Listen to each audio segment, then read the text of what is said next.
Hello, this is Robert Allen, and thank you for ordering this tape, the Blue Vase story. As Peck made his way across the room to the chair, I had my chance to give him a looking over and to get my wits about me.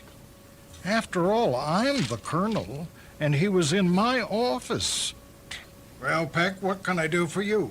I'm here to get my job. Oh, you say that like a man who doesn't plan to be refused. That's right, sir. I do not anticipate a refusal. Why?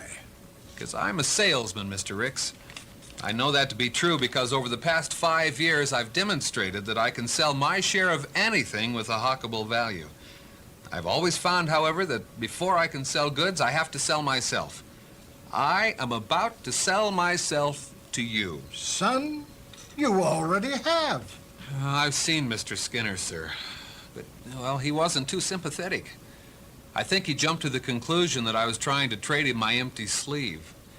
He told me that there wasn't enough business to keep his present sales staff busy. So then I told him I'd take anything, from stenographer up. I'm the champion one-handed typist of the United States Army. I can keep records, handle billings, answer phones. No encouragement, huh? Oh, no, sir. Well then, son, you take a tip from me. See my son-in-law, Captain Peasley. He's high, low, and jack in the game in the shipping end of our business. I've seen him too, sir.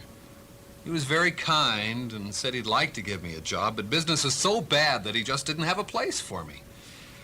He's already carrying a dozen GIs merely because he doesn't have the heart to let them go. I don't want to be carried or pitied. My boy, my young friend, why do you come to me? Because I want you to go over their heads and give me a job. I don't care what it is. If I can do it, I'll do it better than it's ever been done before.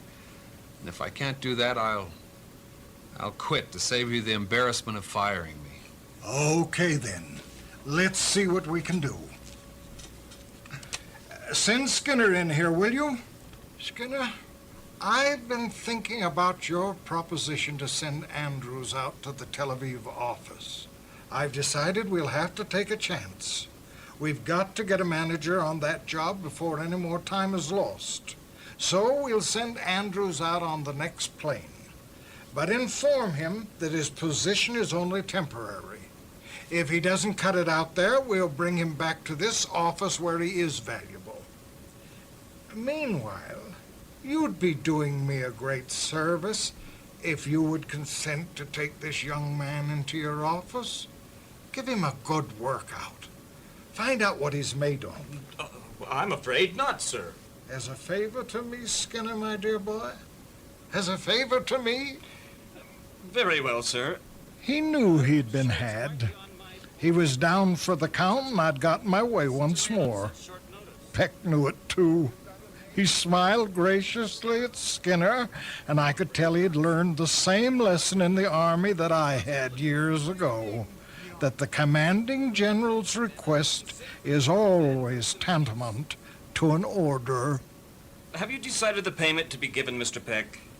That detail is up to you, Skinner. Far be it from me to interfere in the internal administration of your department. Naturally, you will pay him what he is worth, and not a cent more. Now, Peck, you listen to me. If you think you're slipping easily into a good thing, just get that thought out of your mind right away. You'll go to bat just like everybody else. You'll hit the ball squarely on the nose, and you'll do it early and often. All I ask is fighting room, and I'll work my way into Mr. Skinner's good graces. Thank you, Mr. Skinner, for consenting to take me on. I'll work hard to be worthy of your confidence and live up to your expectations. When do I report for duty, sir? That young scoundrel. Thank goodness he has a sense of humor. Poor old narrow-minded Skinner. I knew Skinner was furious because he couldn't say a word in his own defense, and he'd be sure to take it out on Peck. But I knew that if the young vet made it through, he'd be ready for part 2 of my test. I'm off to a bad start, aren't I, Mr. Ricks? All you asked for was a start. I didn't guarantee you a good start, and I can't. I'll have my eye on you, I wonder what Skinner will pay you. Whatever it is, take it and say nothing. When the time is right, and provided you've earned it, I'll step in and get you a raise. Thank you, sir. You've been most helpful. Well, I hope to see you again soon, sir. Goodbye. Skinner, Yes, sir. come in here. Hup, 2, 3, 4. Colonel Ricks, Not a peep out of you. I know exactly what you're going to say, and you're right. But, well, Skinner, listen to reason. How the devil could you have the heart to reject that crippled ex-soldier? Skinner, do you know why I really ask you to hire Bill Peck? Sure, because you're too tender-hearted for your own good. You dunderhead, you gibbering fool. Use what little brain you've been blessed with. How could I reject a boy who simply refused to be rejected? I'll bet anything Bill Peck will turn out to be my next go-getter. Skinner, that Peck has been opposed by experts. What kind of a job are you going to give him? Andrew's job, of course. Oh, that's right. I forgot. Say, Skinner, haven't we got about 500,000 gallons of that straight 30-weight oil that's been outdated by the API?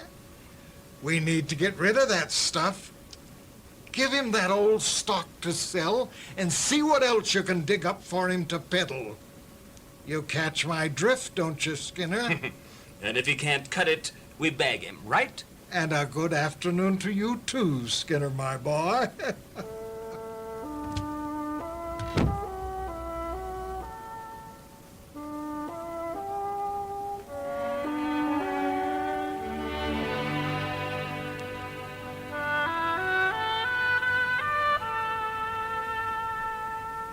It had been a busy morning for my old, supposedly retired bones, and I was ready for lunch. I began my usual walk down California Street to the club. It was about 12:30 when I met Bill Peck limping down the sidewalk toward me. He stopped me and handed me a business card. His business card. Colonel Ricks. Yeah? Colonel, it's me. It's Bill Peck. See, I have something I'd like you to see, sir. It read, Blue Star Oil Company, 248 California Street, San Francisco. Represented by William E. Peck. We're in business to make things run smoothly. I was flabbergasted. The card looked engraved. And that raised printing isn't done in half an hour. What do you think, sir? Isn't it a cool business card? As one bandit to another, Bill, come clean. When did you first make up your mind to go to work for us? A week ago. Have you ever had any experience selling oil? Outdated oil at that? No, sir. What sort of stock is it? Straight 30-weight oil. It's used mostly for automobiles in summer weather. Plus, it's just been reclassified by the American Petroleum Institute and knocked down a few notches. I'm afraid Skinner's going to start you at the bottom. Is this 30-weight oil any good to anybody? Oh, yes. It's still good. But a lot of our buyers won't take it because it's not classified as highly. We have enough on hand to keep our salesmen on their toes, though.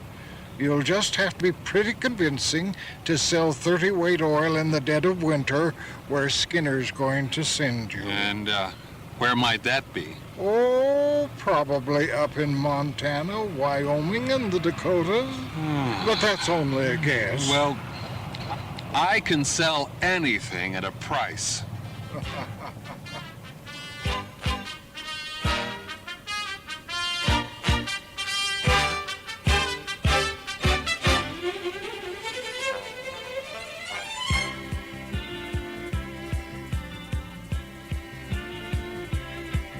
2 months passed before I heard anything of the enterprising veteran William Peck. I was a bit eager to find out how he was doing up in the coal country, but I was aware that Skinner would keep me in the dark as long as possible.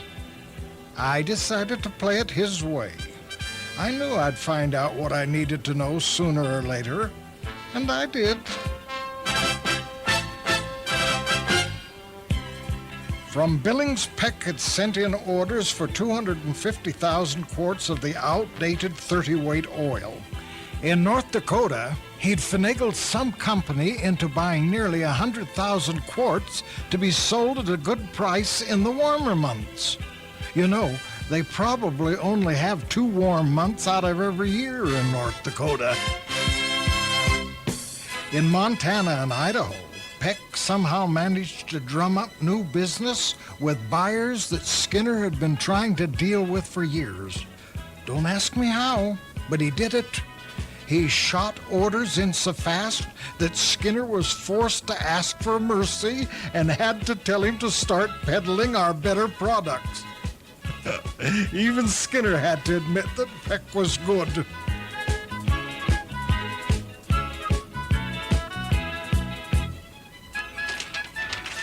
I must admit, Peck can sell oil.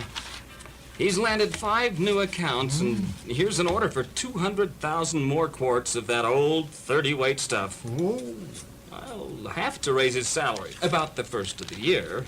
why the devil wait till then? Very well, sir.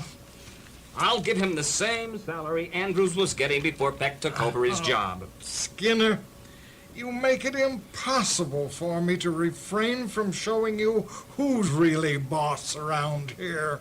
Peck is better than Andrews, isn't he? I think he is, You sir. think? Can't you ever know for sure? For the love of a square deal, pay him more and pay it to him from the first day he went to work. Get out. You make me nervous. Yes, sir. By the way, how is Andrews getting along in Tel Aviv? Matt's disgusted with him. He calls about 3 times a week on matters he should decide himself. I'm not disappointed, nor am I surprised. I suppose Matt will be in here before long to remind me that I was the bright one who picked Andrews. Well, I did. But remember that it was only a temporary appointment. I think Bill Peck has shown signs of a good manager for our Tel Aviv office. But he needs to be tested further. Skinner, I'm going to give him the Blue Vase test. You'll agree, Skinner, that if he delivers the Blue Vase, he'll be worth $75,000 a year as our Tel Aviv manager? I'll say he will. Arrange things so he'll be available to me at 1 o'clock, a week from Sunday, sir. I'll take care of everything else. On Saturday before the big test, Skinner did not come into the office, but telephoned Peck. He apologized for having to miss their conference scheduled for that afternoon, but said he was feeling sick. I'll bet old Skinner was feeling better than he had in a long time, due to the fact that he was setting Peck up for failure. He asked Peck to come to his home the next day, Sunday at 1, so they could meet before Peck left on his next selling tour on Monday. Of course, Peck agreed and arrived on Skinner's doorstep just a few minutes before 1. By the time I called, Peck and Skinner were in the midst of an unusually wordy conversation, at least on Skinner's part. Thank you for coming. Don't forget to check out our possibilities with companies that have big vehicle maintenance garages. There might be a brand new market for us there. You seem to have been successful with your... Excuse me, Peck. I'll get that phone. Hello? I could just see Oh, Colonel Peck Riggs. sitting next to Skinner's bed, trying not to look eager or nosy, but dying to know what I was saying. When Skinner finally got his chance to perform his rehearsed speech, he spoke into the receiver so loudly I had to remind him to cool it, or Peck might get suspicious. Colonel Riggs, I'm terribly sorry. I'd love to do this errand for you, but I'm really under the weather. In fact, I'm in bed right now, but Mr. Peck is here with me, and I'm sure he'll be very happy to take care of it for you. By all means. Mr. Peck says that he'll be glad to attend to the matter. Peck, Mr. Ricks wants to talk to you. Good afternoon, Mr. Ricks. Hello there, soldier boy. What are you doing this afternoon? Nothing after I finish my conference with Mr. Skinner. By the way, he's just given me a most handsome boost in salary, for which I'm most appreciative. I feel, however, despite Mr. Skinner's graciousness, that you've put in a kind word for me.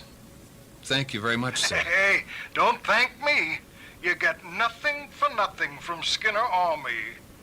However, in view of the fact that you're feeling kindly toward me this afternoon, I wish you'd do a little errand for me. I can't send a boy, and I hate to make a messenger out of you. Well, that is... I have no false pride, Mr. Ricks. Thank you, Bill. Glad you feel that way about it. I was walking around town this morning, and down in a store on Sutter Street, between Stockton and Powell Street, on the right-hand side as you face Market Street, I saw a blue vase in a window. I have a weakness for vases, Bill, and I have a good eye for them, too. Now, this particular vase isn't very expensive as vases go. In fact, I wouldn't buy it for my collection. But one of the sweetest ladies I know has the mate to that blue vase. I know she'd love to have the two of them as a set, one for each side of her fireplace mantel. The thing is, I'll be leaving home at 8 o'clock tonight. I'm taking my limousine to Santa Barbara and will attend her wedding anniversary tomorrow night. I forget what anniversary it is, but I have been informed by my daughter that I would be a terrible cad if I give her any present other than something in porcelain or china. Sounds rather ridiculous to me, but, well, Bill, this crazy little blue vase just fills the order. Understand? Yes, sir. You'd like to take this vase with you down to Santa Barbara tonight. You'll have to have it tonight, because if you wait until the stores open on Monday, the vase will get to your friend 24 hours after her anniversary party. Exactly, Bill. I've got to have that vase. If I'd discovered it yesterday, I wouldn't be asking you to get it for me today. Oh, please don't apologize, Colonel. Just describe the vase. What sort of blue is it? How tall is it, and what is approximately its greatest diameter? Does it set on a base, or does it not? Is it solid blue, or is it figured? It's a china vase, Bill. Sort of old Dutch blue or Delft, with some oriental funny business on it. I couldn't describe it exactly, but it has some birds and flowers on it. It's about 1 foot tall and 4 inches in diameter and sits on a teakwood base. Very well, sir. You'll get it tonight. And you'll deliver it to me at my home on Holiday Drive at 7:55 tonight? Yes, sir. Thank you, Bill. It shouldn't cost too much. Collect it from the cashier in the morning and tell him to charge it to my account. Old Skinner took up his conversation with Peck where he'd left off, and it wasn't until 3 o'clock that Bill was able to escape and start on his errand. Had he known what was in store for him, he would have been much more anxious to leave. But it was because Skinner did know what was ahead that he kept Peck tied up for so long. Weasel. Anyway, Peck went to the block in Sutter Street between Stockton and Powell Streets where I told him he'd find the store with the blue vase. And although he walked patiently up one side of the street and down the other, not a single vase of any description showed in any store window. Nor could he find a single store where such a vase as I had described might even be displayed for sale. Poor guy. My heart went out to him, but it was quite thrilling for me, too. I was rooting for him and wanted more than anything for him to succeed, to pass the test. I think the old boy's given me the wrong coordinates of the target, or else I misunderstood him. I'll call his house and ask him to repeat them. He did call, but of course nobody was home except our maid, and all she knew was that I was out, and the hour of my return was unknown. So Peck went back to Sutter Street and scoured once more every store window in the block. Then he scouted 2 blocks above Powell and 2 blocks below Stockton. Still the blue vase remained invisible. He then transferred his search to a corresponding area on Bush Street. When that failed, he painstakingly went over 4 blocks of Post Street. He was still without results when he moved 1 block further west and 1 further south. Finally, he found the blue vase in the huge plate glass window of a store on Geary Street, near Grant Avenue. He surveyed it critically and was convinced that it was the vase that I needed. He tried the door, but it was locked, as he had anticipated it would be. So he kicked the door and raised an infernal racket, hoping that the noise might bring a watchman from the rear of the building. No such luck. He backed out to the edge of the sidewalk and read the sign over the door. B. Cohen's Art Shop. Well, at least it's a start. I've got to find a phone. Peck limped across the street to the Palace Hotel and procured a telephone directory.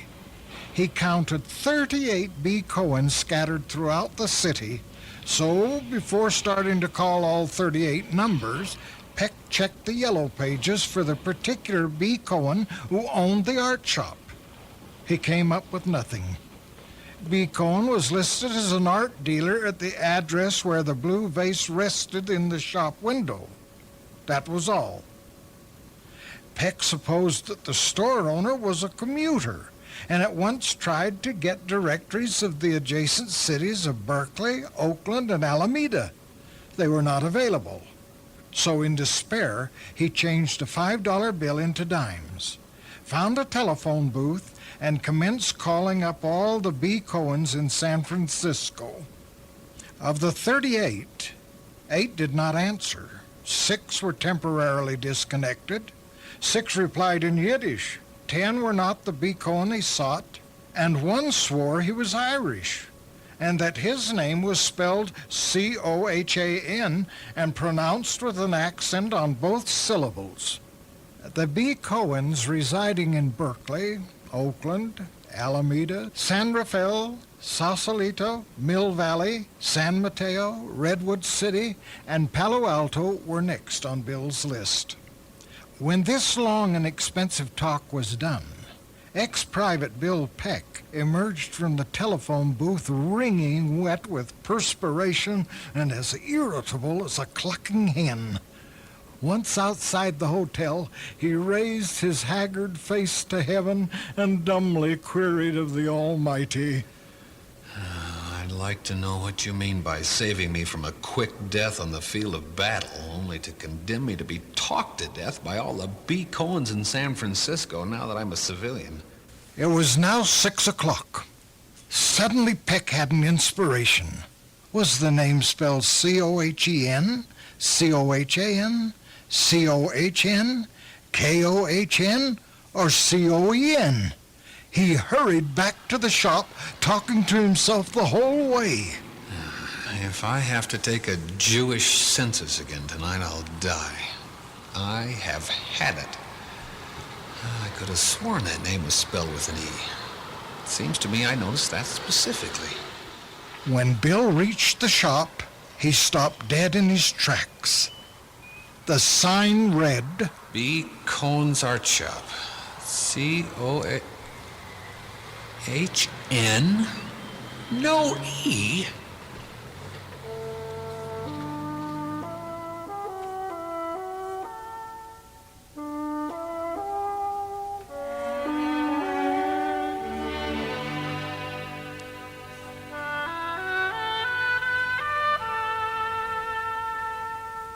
Peck went back to the hotel telephone booth and commenced calling up all the BCOHNs in town. There were 16 of them, and 13 of them were out. One was soused, and the other was very deaf and shouted unintelligibly. I'll bet Bill's ears were ringing by then, and the worst was yet to come. Peace hath its barbarities no less than war. He changed a $20 bill into dimes and quarters, returned to the hot, ill-smelling telephone booth, and proceeded to lay down a barrage of telephone calls to the B-cones of all towns of any importance around San Francisco Bay. He was lucky. On the 6th call, he located the particular B-cone in San Rafael, only to be informed by Mr. Cone's cook that Mr. Cone was dining at the home of a Mr. Simons in Mill Valley. There are 6 Mr. Simons in Mill Valley, and Peck called them all before connecting with the right one. Yes, Mr. B. Cone was there. Who wished to speak to him? Mr. Heck? Oh, Mr. Lake? A silence. Then Mr. Cone says he doesn't know any Mr. Lake and wants to know the nature of your business. He is dining and doesn't like to be disturbed unless the matter is of grave importance. Tell him Mr. Peck wishes to speak to him on a matter of very great importance. No. Peck. P-E-C-K. Tell him his store's on fire. Listen, Mr. Cone, your store's not on fire, but I had to say that in order to get you on the phone. I am Mr. Peck, a total stranger to you. You have a blue vase in your shop window, and I want to buy it. I want to buy it before 7:45 tonight. I want you to come across the bay, open the store, and sell me that vase. No, Mr. Cone, I do not. I'm the only crazy man talking. I'm going to go crazy if I don't get that vase right away. No, and I don't give a hoot what it costs. I want what I want when I want it. Do I get it? I want that blue vase. Now, that's better. Now, what's his name again? Juiced? Herman Juiced. Now, he's your head salesman. Chilton Apartments, 841-732. Okay, I've got it. Now, Mr. Cone, I'm going to call him, and I'm going to tell him to come down right away on your orders. Is that all right? Okay. Oh, and, thank you, Mr. Cone. Instantly, Peck called the number and asked for Mr. Herman Juiced. Mr. Juiced's mother answered. She was desolated because Herman was not at home, but confided the information that he was dining at the country club. Which country club? She did not know. So Peck got a list of country clubs in and around San Francisco and started calling them. At 8 o'clock, he was still being informed that Mr. Juice was not a member, that Mr. Luce wasn't in, that Mr. Coos had been dead 3 months, and that Mr. Boose had played but 8 holes when he received a telegram calling him back to New York. At the other clubs, Mr. Juice was unknown. Peck walked, more like hobbled, back to his taxicab and returned to the hotel where, hope springing eternal in his breast, he called 841-7329 again. He discovered that the missing Herman Juiced had returned to the bosom of his family. To him the frantic Peck delivered the message of B. Cone, whereupon the cautious Herman Juiced replied that he would confirm the authenticity of the message by calling Mr. Cone at Mr. Simon's home in Mill Valley. If Mr. Cone confirmed Mr. Keck's story, he would be at the store sometime before 9 o'clock. And if Mr. Keck cared to, he might wait for him there. Mr. Keck said he would be delighted to wait for him there.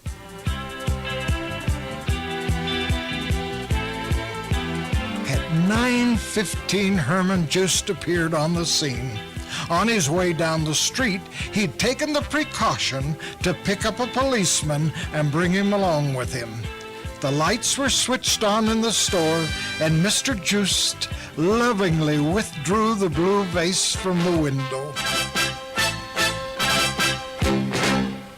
What's the cursed thing worth? $2,000 cash. What? You're kidding! I've only got $25.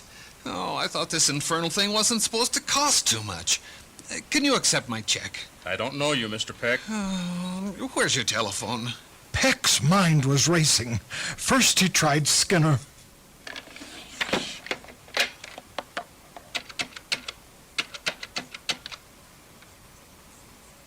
Mr. Skinner, this is all that's left of the mortal Bill Peck speaking. I've got the store open, and for $2,000 cash, I can buy the blue vase that Mr. Ricks wants. I have. And I'm gonna stick on the job until I deliver the goods. Now, for heaven's sake, let me have $2,000 and bring it down to me at B. Cohen's Art Shop on Geary Street near Grant Avenue. I'm too utterly exhausted to go up after it. Well, then come downtown and identify me at hotels and cafes and restaurants so I can cash my own check. Tomorrow morning, I'll beat you to death with the stump of my left arm, you miserable, cold-blooded, lazy, shiftless slacker! Next, Peck tried my home and asked for Matt, who he knew lived with me. Matt came to the phone and listened sympathetically to Peck's tale of woe. He's been a right good sport with me, Captain Peasley. I know, but if I can get the vase to him legally, I'll get it to him before he needs it tomorrow. I have a friend who's a helicopter pilot. His bird's out at the marina pad. I'll find him. Just lend me the money. I know it! Please, I need $2,000 to pay for the vase. Do we stay here all night? Look here, do you know a good diamond when you see one? I do. Will you wait here until I go to my hotel and get one? I guess so.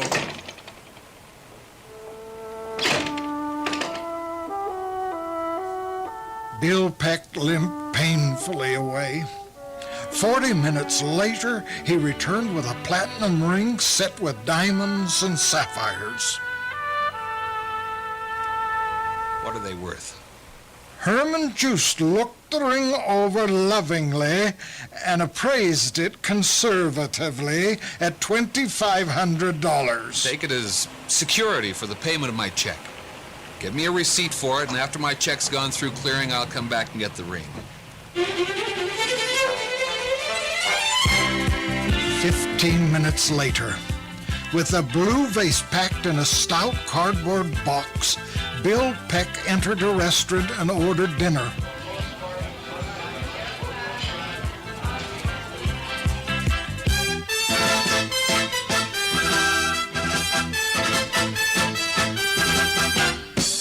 When he had finished, he got a taxi and was driven to the chopper pad at the marina.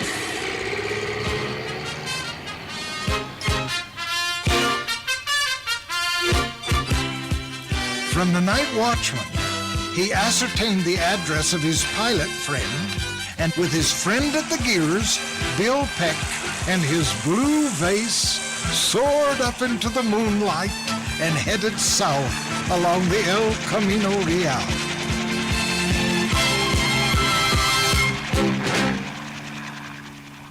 As was my custom, after putting someone through the blue vase test, I always made myself scarce.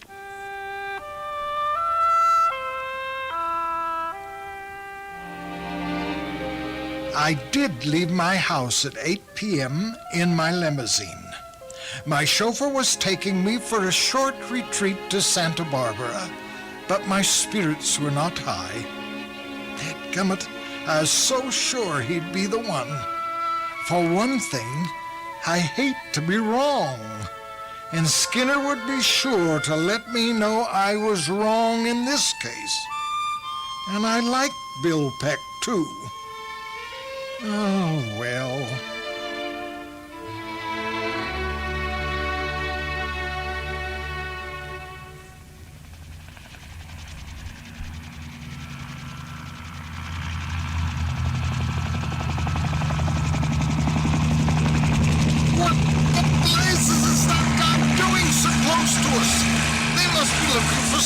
with that light? I don't know, Colonel, but he's flashing that dang spotlight right in my eyes. I'm gonna have to pull over till he passes. Yes, sir. I couldn't help hanging my head out the window to get a better look at that chopper whizzing above us. I was blinded by that spotlight, and I couldn't figure out why the thing didn't move on now that they'd gotten such a good look at us. It was like being in the hot seat. Who were they? Sir, they seem to be setting that thing down right next to us. He was right. And the minute the bird lit on the ground, the door opened and someone got out. He was running toward us, waving his arms wildly. What do you mean by blinding us and forcing us off the road? You better have a good reason for it. Peck, is that really you? Yes, sir. I'm sorry. If I were a dead man, I'd be rolling over in my grave. I'm sorry, sir. I know I'm late. Hey, call off that bird. I can't hear. We have lots to talk about, and I'll get you back to San Francisco. Come on, get in here.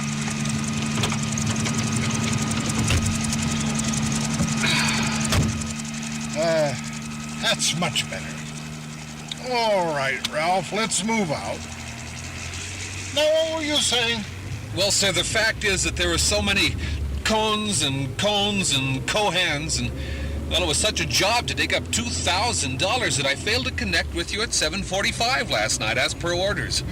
It was absolutely impossible to accomplish the task within the time limit set. But, well, I was resolved that you should not be disappointed. Here is your vase. Well, the shop wasn't within 4 blocks of where you thought it was, sir, but I'm sure I found the right vase. Ought to be. It cost enough, and it was hard enough to get. So it should be precious enough to form a gift for any friend of yours. Holy cow. We changed the sign on you, and we stacked the cones on you. And we made you dig up $2,000 on Sunday night in a town where you were practically unknown. And while you missed me at home, you overtake me on the road in a helicopter and deliver the blue vase. So it was a plant. Yeah. Well, sir, you're an old man, and you've been good to me, so I don't begrudge you your little joke. But, Mr. Ricks, I He can't looked stand totally things like I used defeated. to. My leg hurts and my I stomach put my hurts. arm around his shoulder, hoping to comfort him, I've been taught but loyalty his by eyes chief. glared squarely Sorry, into my chief mine. found it necessary to His make eyes were filled with I've had a very good rage. time the past 3 He was years. waiting for an explanation. Take your old oil and pass it to some slacker like Skinner. No. And you better arrange to replace Skinner because he's young enough to take a beating. And I'm going to give it to him, Oh, sir. no. And it'll be a Oh. hospital job. Bill, my boy, it was cruel. But I had a big job for you, and I had to find out a lot of things about you before I entrusted you with that job. So I arranged to give you the degree of the blue vase, which is the supreme test of a go-getter. You thought you carried a $2,000 vase tonight, but between ourselves, what you really carried was a job as our Tel Aviv manager. What? Every time I have to pick out a permanent holder of a job worth $100,000 or more, I give the candidate the degree of the blue vase. I've only had 2 men out of 15 deliver the vase, Bill. I bet it wasn't Skinner and Peasley. Well, thank you, sir. Yeah. I forgive you. And, well, I'll make good in Tel Aviv. I know you will, Bill. And now tell me, weren't you tempted to quit when you discovered the almost insuperable obstacle I placed in your way? Yes, sir, I was. I wanted to commit suicide before I'd finished calling all the COHENs in the world. When I started on the COHNs... Yeah. Well, it's this way, sir. I've been trained not to question orders, even when they seem utterly foolish to me. I've been trained to obey them, on time if possible, but if it's impossible, to obey them anyhow. Besides, I just couldn't quit because, well, I would have been disloyal to a man I once knew. Who was he? He was my company commander. He had a motto: "It shall be done." He was quite a man, sir, and our company had a soul. His soul. I see, Bill. And his soul goes marching on, eh? Who was he? Philip Warren, sir. Well, it figures. Son, 7 years ago, your Philip Warren was a candidate for an important job in my employ. I gave him the degree of the Blue Vase. But he was too good, Bill, and I couldn't stand in his way. I let him go forward to his destiny. But tell me, Bill, how could you have the courage to let me in for a $2,000 vase? Didn't you realize that the price was absurd and that I might repudiate the transaction? Certainly not, sir. You're responsible for the actions of your employees. Oh. You told me what to do, but you didn't insult my intelligence by telling me how to do it. I see, Bill. Well, here. You may keep the blue vase. But I wasn't kidding when I said I wanted to give it to a friend. Put it where you'll see it often to remind you of what it takes to be a go-getter. Meanwhile, you look like you could use some rest. But aren't you going to a wedding anniversary in I Santa Barbara? am not.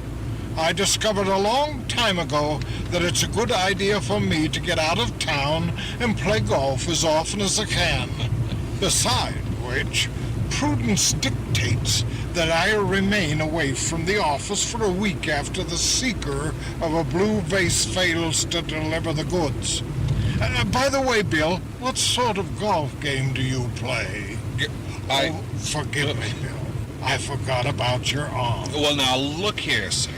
I am big enough and ugly enough to play one-handed golf. But have you ever tried it? No, Colonel, but it shall be done.